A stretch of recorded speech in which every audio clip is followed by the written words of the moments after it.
देखिए प्रश्नावली 3.4 कौन सी प्रश्नावली है?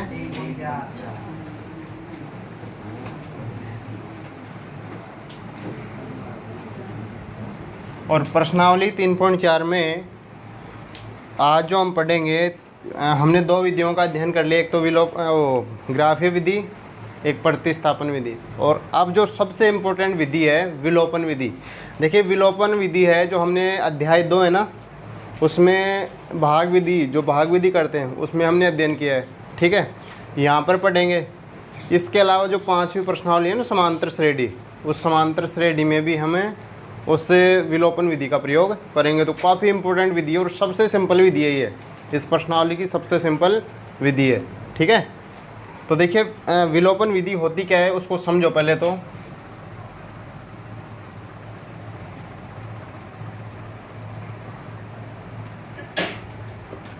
विलोपन विधि देखिए, यानी नाम से स्पष्ट हो रहा है विलुप्त। विलोपन मतलब इसका शाब्दिक अर्थ निकाले हैं तो ये हो गया विलुप्त। विलुप्त, ठीक है। और विलुप्त का मतलब क्या होता है? विलुप्त का मतलब होता है या तो छुपाना या फिर गायब। ठीक है, अब देखिए इस प्रश्नावली में, इस प्रश्नावली का नाम है दो चरों वाले रैखिक समीकरण। तो एक चर तो हम लेते हैं x और एक लेते हैं y, ठीक है ना। इन दोनों चरों में क्या करना है? एक मान को विलुप्त करना है आपको, एक मान को विलुप्त करना है। जैसे देखिए 2x + 3y = 8 और एक है 2x + 6y = 9। ऐसे दो समीकरण आपको दिए गए हैं। तो इसमें हम क्या करते हैं, इनके चिन्ह परिवर्तन करके, जैसे मान लो देखो इसका चिन्ह परिवर्तन कर दिया, इसका परिवर्तन और इसका परिवर्तन कर दिया, तो यहाँ पर 2x से 2x क्या हो जाएगा? कैंसिल हो जाएगा। मतलब एक मान क्या हो गया? विलुप्त हो गया। एक मान क्या हो गया? अब बच गया क्या? y बच गया अकेला।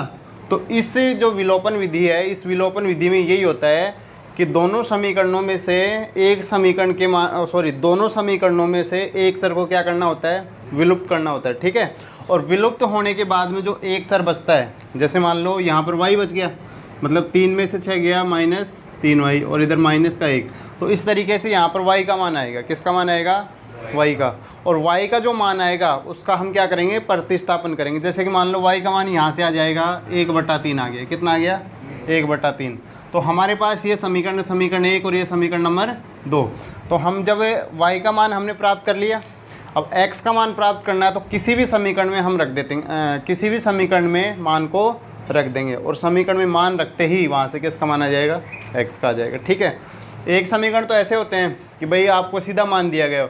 एक समीकरण इस प्रकार से भी आते हैं इसमें कि जैसे x + y = 5 और एक 2x + 3y = 7। अब इसमें देखिए आपको ये दो समीकरण दिए गए हैं। इन दोनों समीकरणों में आप ये देख रहे हो कि x की राशि यहाँ पर समान नहीं है। ये x और ये क्या है? 2x, ये y और ये 3y। तो इनसे तो बाद में मतलब रखेंगे, लेकिन हमें जब काटना होगा, क्या करना होगा? काटना। देखिए एक चीज़ समझिए कि जब हम माइनस करते हैं किसी भी संख्या को, 0 प्राप्त करना हो, जैसे 2 है -2, तो यहाँ पर +2 होना ही चाहिए, जब जाकर क्या आएगा? 0। ठीक है, तो ये हमारे पास दो समीकरण दिए गए हैं। इन दोनों समीकरणों में से एक चर को क्या करना होता है? हमें इसमें विलुप्त करना है। तो विलुप्त करेंगे तो उसके लिए सबसे पहले तो क्या होना चाहिए हमारे पास कि x और ये 2x, x और 2x। तो देखिए यहाँ पर हम क्या करेंगे इसमें कि जैसे ये 2x है, ये कितना है? 2x और ये x। ठीक है, अब ये जो चर राशि है ना, x वाली चर राशि है, ये समान नहीं है। इधर ये y वाली जो चर राशि ये समान नहीं है। तो हम क्या करेंगे? देखिए कि हमें जैसे मान लो इस x को क्या करना है? समान करना है। ठीक है, तो समान करने के लिए क्या करना पड़ेगा? यहाँ पर भी 2x करना पड़ेगा ना। तो हम क्या करते हैं कि इस पूरे समीकरण को कितने से मल्टीप्लाई कर देंगे? 2 से। तो देखिए इसको जैसे ही मल्टीप्लाई करेंगे तो ये 2 से गुणा होगा तो ये हो जाएगा 2x, ये 2 से गुणा होगा 2y और ये कितना हो जाएगा? 10। और ये समीकरण ऐसे कैसे आ जाएगा? 2x + 3y = 7। अब आप एक चीज़ इसमें देख रहे होंगे कि x की जो चर राशि है वो क्या हो गई? समान हो गई। x का जो मान है वो क्या हो गया? समान। अब यहाँ से आप चिन्ह बदल कर इसको क्या कर सकते हो, हल कर सकते हो। जैसे ये कट गया, ठीक है।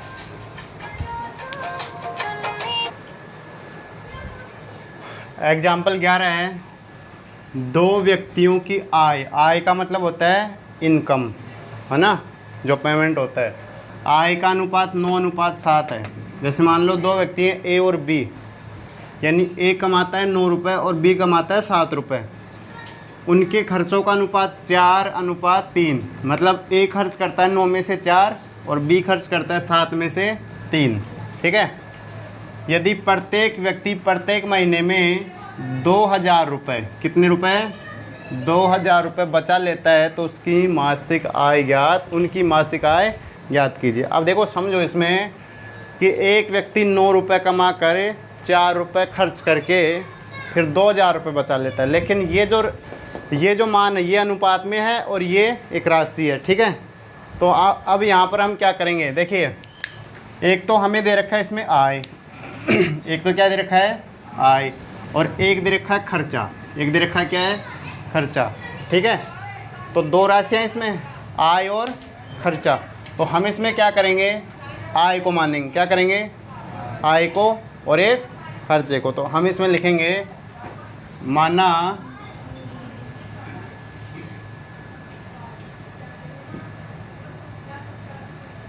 प्रत्येक व्यक्ति की आय x रुपये, क्या हो गई x रुपये, और माना प्रत्येक व्यक्ति का खर्चा, वो क्या हो गया y रुपये। यहाँ तक समझ में आ गया होगा सभी को। अब देखिए पहली कंडीशन के अनुसार, पहली शर्त समझते जाइए। पहली शर्त,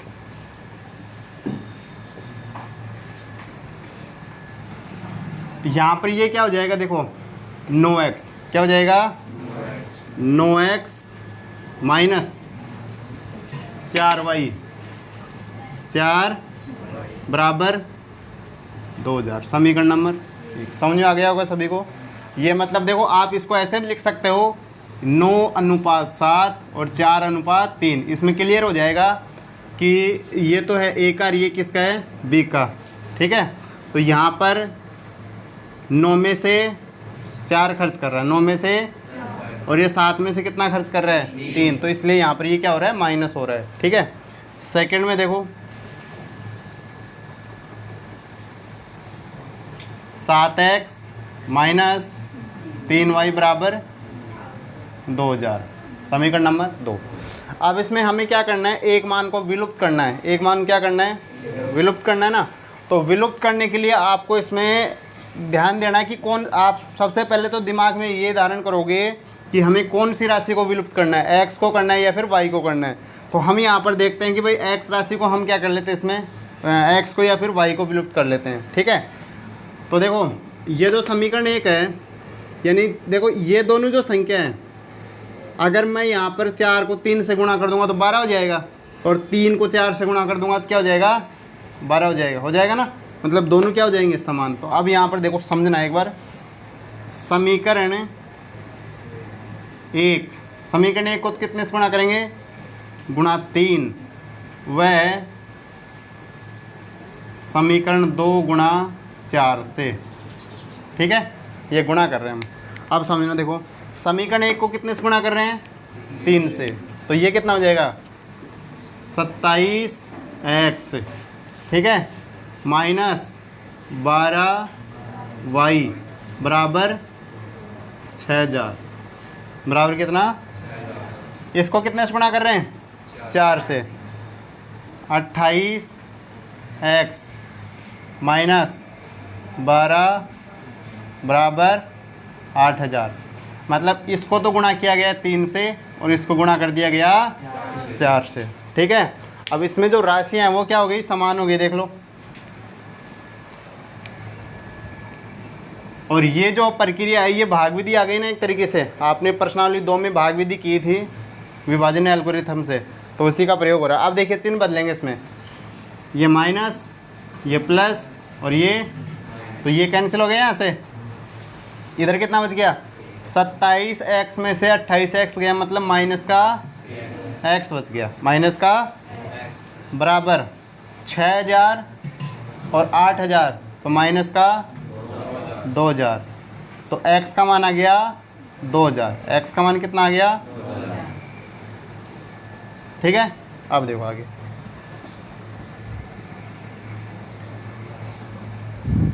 x बराबर 2000 समीकरण 2 में रखने पर, 2 में रखने पर रखेंगे 7 गुणा 2000 माइनस 3y बराबर 2000। तो ये कितना हो गया? 14000 हो गया, है ना? 14000 माइनस 3y बराबर 2000, तो माइनस 3y बराबर 2000 माइनस 14000, तो माइनस 3y बराबर माइनस का कितना हो गया? तो y का मान कितना आ गया? 4000।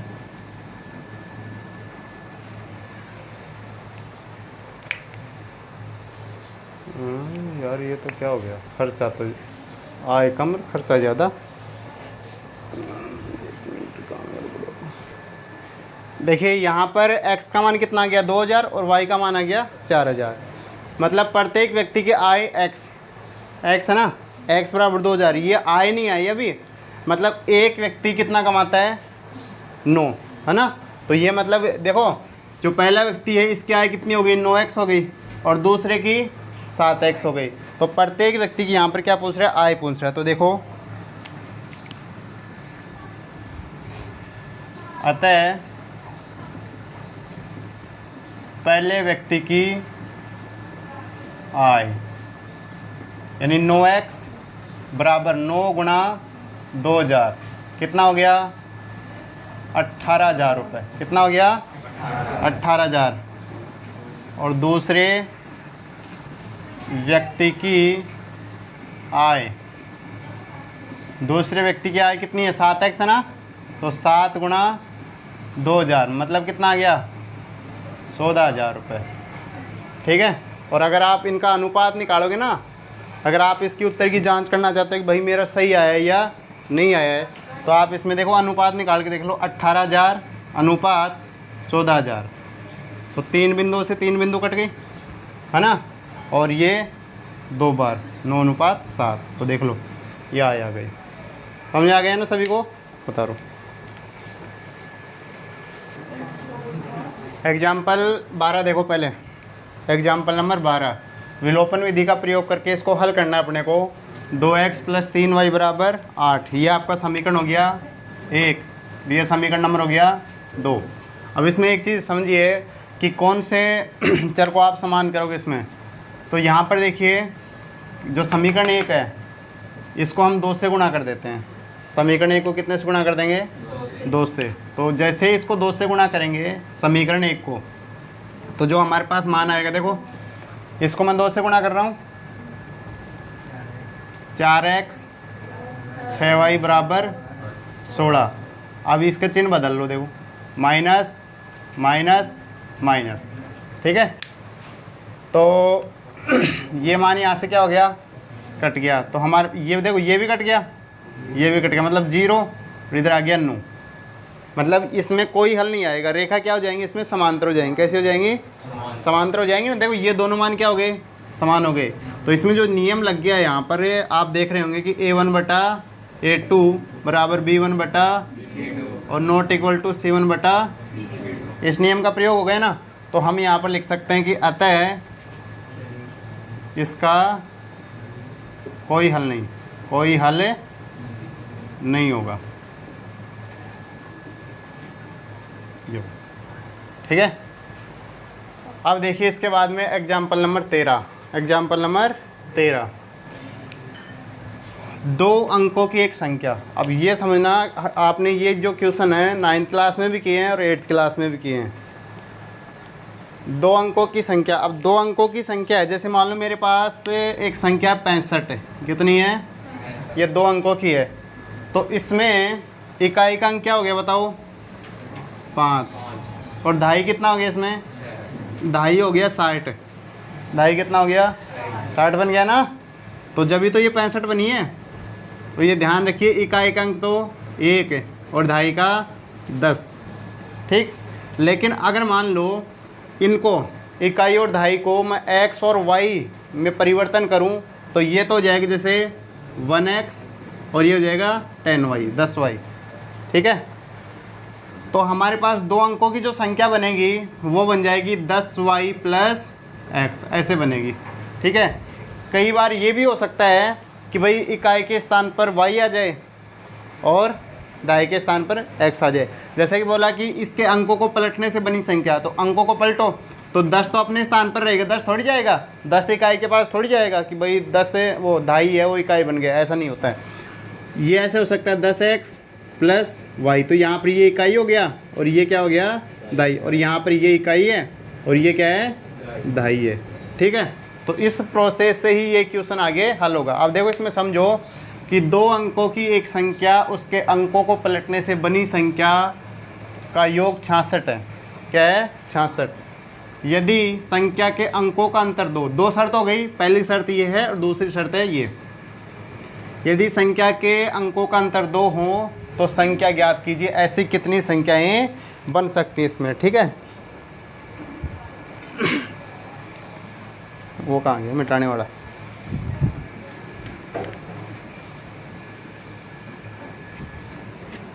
समझो अब देखो, बड़ा शानदार क्वेश्चन है। माना इकाई अंक x, ठीक है, और माना ढाई अंक y। अब देखो यहाँ पर दो अंकों की एक संख्या, तो वास्तविक संख्या बोल सकते हैं उसको, क्या बोल सकते हैं वास्तविक संख्या। तो वास्तविक जो संख्या बनेगी दो अंकों की वो बनेगी, देखिए 10y प्लस x, समझ आ गया, ये इकाई और ये ढाई, ठीक है। इसके बाद यहाँ तक हो गए क्वेश्चन। देखो दो अंकों की एक संख्या, दो अंकों की एक संख्या हमने बना दी, दो अंकों की एक संख्या, उसके अंकों को पलटने से, अब देखो अंकों को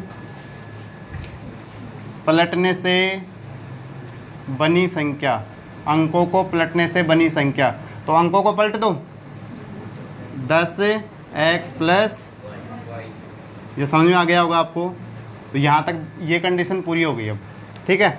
अब इसमें क्या करेंगे, उसके अंकों को पलटने से बनी संख्या का योग कितना है 66, मतलब इसका और इसका योग कितना है 66। तो पहली शर्त में देखो, पहली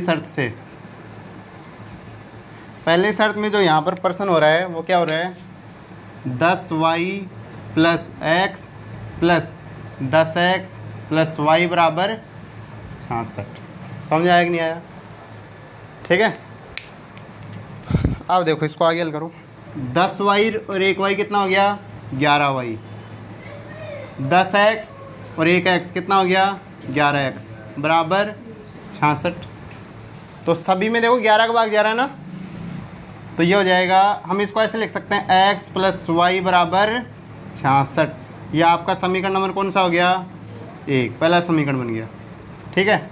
आगे यहाँ तक क्वेश्चन हो चुका। अब आगे पढ़ो, यदि संख्या के अंकों का अंतर, सेकंड शर्त में, सेकंड जो शर्त इसमें है उस सेकंड शर्त में क्या है x माइनस वाई बराबर 66, ओ सॉरी 66 नहीं 2, x माइनस वाई बराबर 2। यह आपका समीकरण नंबर कौन सा हो गया, ठीक है। समीकरण 1 और 2 से, समीकरण 1 व 2 से देखिए, समीकरण 1 व समीकरण 2 से, तो ये हो जाएगा आपका x प्लस वाई बराबर 66 और x माइनस वाई बराबर 2। तो इसमें चिन्ह बदलने कोई आवश्यकता नहीं है, पहले से ही कट रहा है मान, तो ये वाला मान इससे कैंसिल हो जाएगा, तो हमारे पास रह जाएगा 2x बराबर 68। तो x का मान कितना आ गया 34 आ गया, x का मान कितना आ गया भाई 34 आया, ठीक है। x का मान कितना आ गया 34 आ गया। अरे नहीं नहीं 34 नहीं आएगा, यहाँ पर ये कितना 6 आएगा है ना, 11 6 के 66 होता है ना, तो यहाँ पर कितना आएगा, ये 6 आएगा, और इधर कितना हो जाएगा, 8 आ जाएगा। देखो 2x बराबर कितना आ गया, मतलब 8 आया ना, तो यहाँ पर x का मान कितना आ जाएगा, 4 आ जाएगा। x का मान कितना आया, 4, नहीं तो इकाई का अंक 66 थोड़ी होगा, 34 थोड़ी होगा, इकाई का अंक तो एक ही रहता है। तो यहाँ पर ये थोड़ा सा हमने भाग तो लगा दिया, लेकिन अंक पूरा लिख दिया। x का मान कितना आ गया, 4 आ गया। ठीक है, अब देखिए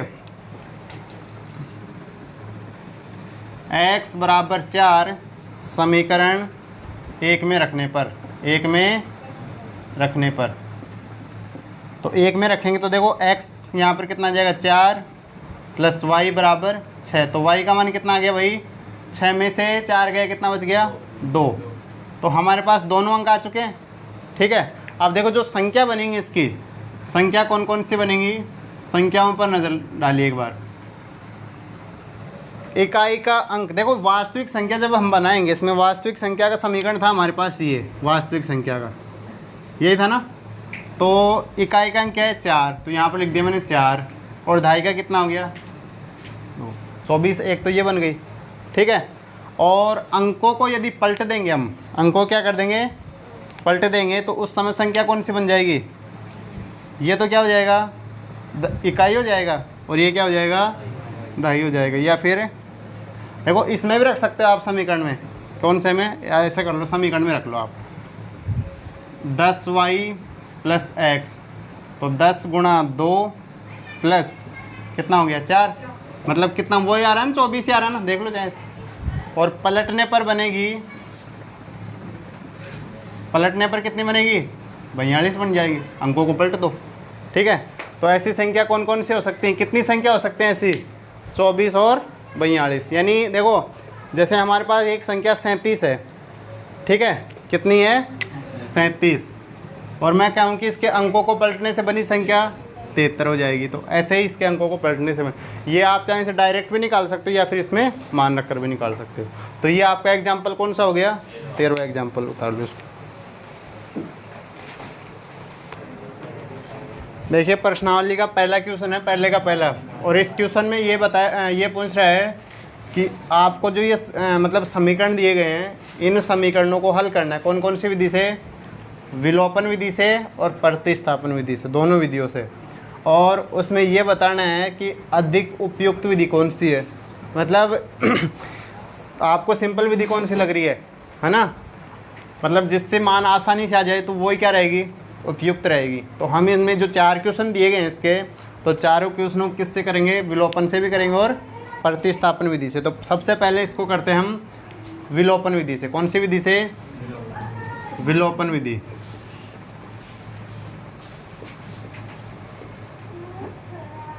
देखो ये आपका समीकरण है 1 और ये समीकरण नंबर 2। अब इसमें गुणांकों को समान करेंगे, ये चारों x और y को समान करेंगे, या फिर इसमें किसी भी एक को कर लो। समीकरण 1 को कितने से गुणा कर दो, 2 से। समीकरण 1 को 2 से गुणा करने पर, गुणा, तो ये हो जाएगा, देखो 2x प्लस 2y बराबर 10, और ये आपका समीकरण 2 हो जाएगा, 2x माइनस 3y बराबर 4। चिन्ह बदल दो, माइनस प्लस माइनस, ये कट गया इधर, ठीक है भाई। तो ये कितना हो गया हमारा, 5y बराबर 6, ये आया ना। तो y का मान आ गया 6/5, y का मान तो कितना आ गया, 6/5 आ गया, ठीक है। अब देखिए y बराबर 6/5 समीकरण 2 में रखने पर, 2 में दिख रहा, समीकरण 2 ये रहा, 2x माइनस 3 गुणा 6/5 बराबर 4। तो ये हो जाएगा 2x/1 माइनस 18 बराबर 4। 5 से गुणा कर दो सभी को, तो 10x माइनस 18 बराबर 4, 20 हो जाएगा। कितना हो जाएगा, 20 हो जाएगा। तो ये हो जाएगा 10x बराबर 20 प्लस 18, 20 प्लस ये माइनस की संख्या ना इधर गई किस में हो जाएगी, प्लस में। तो अब देखो आगे x बराबर इधर कितना 38/10, तो x का मान आ गया 19/5। x का मान कितना है 19 ठीक है। ये तो हो गया विलोपन विधि से। अब किससे करेंगे, प्रतिस्थापन विधि से। कौन सी विधि से, प्रतिस्थापन विधि से। 2 से घटाई है। अब देखिए प्रतिस्थापन विधि का इसमें प्रयोग करेंगे तो देखो ये समीकरण 1 x प्लस वाई बराबर कितना हो गया 5 और 2x माइनस 3y बराबर कितना है 4। ठीक है, प्रतिस्थापन विधि से इसमें कर रहे हैं तो इसको हम मान लेंगे समीकरण नंबर 1 और इसको मान लेंगे समीकरण नंबर 2। ठीक है, x का मान निकाल लो समीकरण 1 से। समीकरण 1 से x बराबर 5 माइनस वाई, 5 माइनस आपका समीकरण कौन सा बन गया 3। अब x बराबर 5 माइनस वाई, या फिर ऐसे लिख दो समीकरण 2 में, समीकरण 3 का मान रखने पर, 3 का मान रखने पर, तो यहाँ पर रखेंगे 2 गुणा 5 माइनस वाई ब्रैकेट में माइनस 3y बराबर 4, गुणा करो 5 दूनी 10 माइनस 2y माइनस 3y बराबर 4 हो गया। तो ये इधर चला जाएगा, माइनस 5y बराबर 4 माइनस 10, तो कितना हो गया माइनस 5y बराबर माइनस 6। तो y का मान कितना आ गया, वही 6/5 आ गया। कौन सा आ गया 6/5। अब देखो y बराबर 6/5 समीकरण 3 में रखने पर, 3 में रखने पर तो ये हो जाएगा देखो x माइनस 5 माइनस 6/5, ये बराबर है ना। तो इसको गुणा करेंगे यहाँ पर तो ये कितना हो जाएगा 25 माइनस 6/5, तो x का मान कितना आ गया 19/5। अब इसमें जो देखो एक चीज़ समझो, प्रतिस्थापन विधि है, प्रतिस्थापन विधि में बहुत ज़्यादा मेहनत करने की आवश्यकता पड़ रही है अपने को। समीकरण बनाने पड़ रहे हैं, फिर इसका मान गणना ज़्यादा हो रही है। इतनी ज़्यादा गणना विलोपन विधि में नहीं होती। विलोपन विधि में तो देखो सीधा डायरेक्ट मान हल होता है, गुणा कर दो और यहाँ से y का मान आ गया और y का मान सीधे इसमें रख दो समीकरण। अब इसमें देखो क्या हो रहा है, इसमें एक एक्स्ट्रा समीकरण और बन रहा है ना, यहाँ पर मान रखा गया, ठीक है, यहाँ से मान रखा गया। तो सबसे बढ़िया विधि कौन सी इसमें, विलोपन विधि। कौन सी विधि है, विलोपन विधि। तो विलोपन विधि की सहायता से हम इसको क्या कर सकते हैं, आसानी से हल कर सकते हैं। ठीक है, बताओ। हाँ भाई देखो दूसरा क्वेश्चन देखो इसका। सबसे पहले हम इसको करते हैं विलोपन विधि से। कौन सी विधि से, विलोपन विधि से।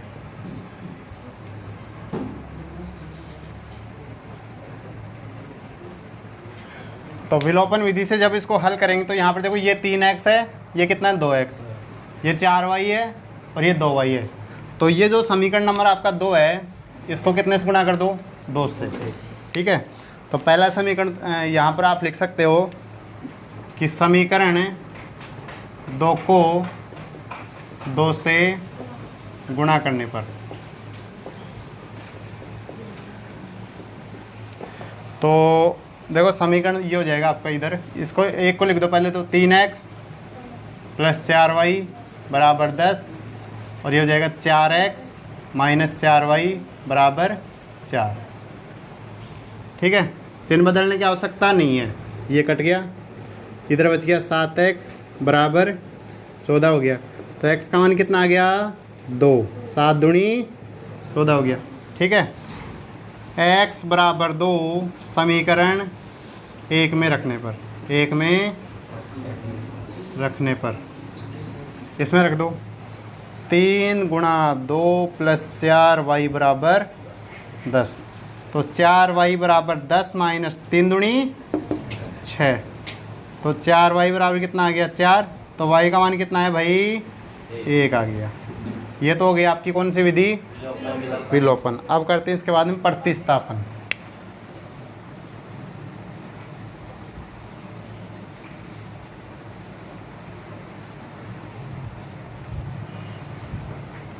अब जो प्रतिस्थापन विधि है, देखो समीकरण 1 ये रहा और समीकरण 2 ये रहा, तो आप इसमें देखो समीकरण 2 से हल कर लो इसको, और समीकरण 2 से हल करोगे तो एक चीज़ इसमें देखो आएगी, समीकरण 2 से जैसे मान लो मेरे को किसका मान निकालना है, x का निकालना है, तो इधर हो जाएगा 2x बराबर 2, और ये आगे गया माइनस का, तो ये किस में हो जाएगा प्लस में 2y। x बराबर देखो सभी में 2 2 आ रहा है ना, सभी में 2 2 आ रहा है ना, तो 2 का भाग चला गया, तो हमारे पास बच के इधर 1 प्लस वाई, 1 प्लस, तो ये आपका समीकरण नंबर कौन सा हो गया 3 नंबर का हो गया। कौन से नंबर का हो गया, ठीक है। समीकरण 1 में समीकरण 3 का मान रखने पर, तो समीकरण 1 कौन सा आपका ये है ना, 3 कोष्टक 1 प्लस वाई प्लस 4y बराबर 10 हो जाएगा। तो गुणा करो 3 प्लस 3y प्लस 4y बराबर 10, तो ये कितना हो गया 3 और 4 7y, और इधर 10 माइनस, तो 7y बराबर कितना हो गया 7, तो y का मान कितना आ गया 1 आ गया। ठीक है, ये आपका क्वेश्चन कौन सा हो गया, दूसरा क्वेश्चन हो गया। ठीक है।